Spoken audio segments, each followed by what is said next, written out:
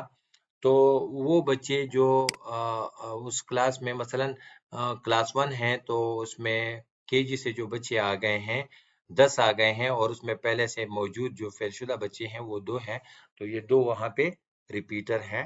تو کائنڈلی اس کو ریپیٹر کو یہاں پہ ریفلیکٹ کر دے کہ ریپیٹرز بچے ہر کلاس میں آپ کے پاس کتنے ہیں جنہوں نے ریپیٹ کیا اس کلاس کو.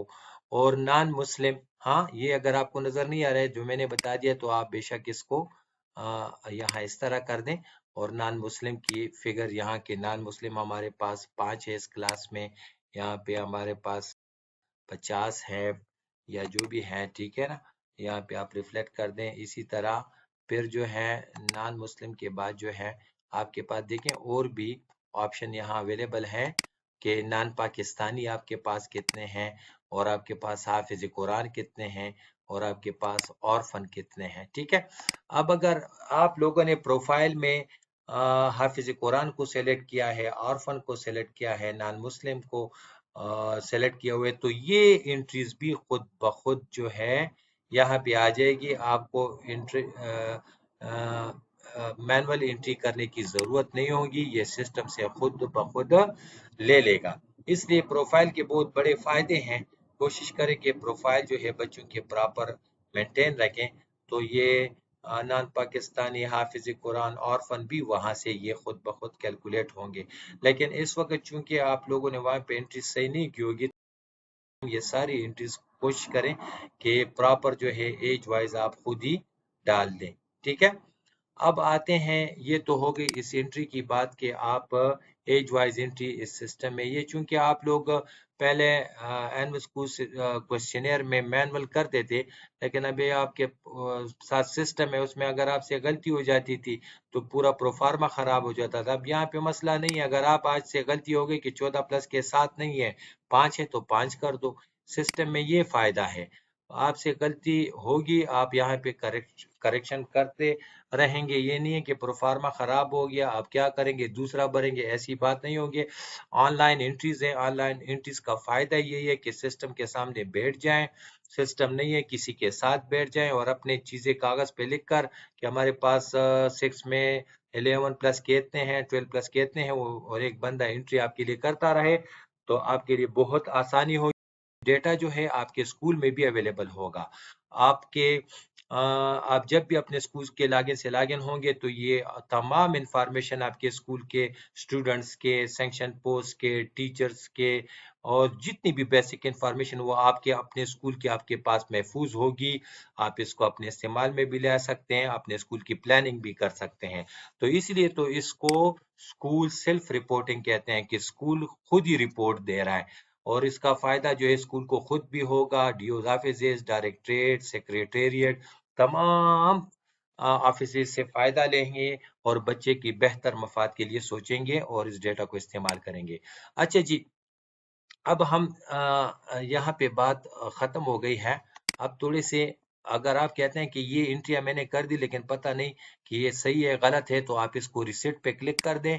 تو یہ ریسیٹ پہ کلک کرنے کے بعد جیسے پہلے فارم میں بتایا گیا ہے ڈیٹا واپس اپنی پہلی حالت میں آ گیا. دیکھیں اب اس میں دوبارہ آپ پھر سے انٹری کر سکتے ہیں، جو آپ نے چینجز کی تھی وہ ختم ہو گئی ہے. تو یہ تھا انٹری کا طریقہ کہ انرولمنٹ بائی ایج گروپ آپ کیسے انٹری کریں گے. ٹھیک ہے. بوائز کا اسکول ہوگا تو بوائز کے لیے فارم یہاں پہ کھلے گا، اس میں آپ انٹری کر سکیں گے. گرلز کا ہوگا تو گرلز کے لیے کھلے گا. اب آپ کے ذہن میں سوال پیدا ہوگا کہ ہمارے پاس تو بچیاں اور بچے دونوں جو ہے پڑھ رہے ہیں تو وہ جب آپ نے اسکول کے پروفائل میں جو سٹیٹس ہے اسکول کا اگر کوئی ایجوکیشن کا سلیکٹ کیا ہوگا تو آپ کو پھر 2 فارم دکھائے ہوں گے، بوائز کا بھی ہوگا اور اس کے نیچے ساتھ میں وہ جو ہے گرلز کا بھی ہوگا. تو پھر دونوں کی انٹریز آپ الگ الگ فارم میں بھی کر سکیں گے. تو ایسے آپ کو کوئی مسئلہ نہیں ہوگا. مسئلہ آتا ہے تو ڈسٹرکٹ MIS سے آپ رابطے میں رہیں. یہ تھی جی اسٹیپ 4 کی پوری کہانی جو میں نے آپ کو کوئی مسئلہ آتا ہے تو ڈسٹرکٹ MIS کو یاد رکھیں، وہ انشاءاللہ آپ کی ہیلپ کرتے رہیں گے، لیکن ڈیٹا جو ہے غلط نہ دیں، غلط دینے کی صورت میں ساری آپ کی پلاننگ، آپ کے اسکول کی پلاننگ اور پورے صوبے کی پلاننگ، ڈسٹرکٹ کی پلاننگ وہ غلط ہوگی، لہٰذا ڈیٹا جو ہے ہر صورت صحیح دے۔ تھینک یو سو مچ، اللہ حافظ، ملتے ہیں نیکسٹ اسٹیپ 5 میں۔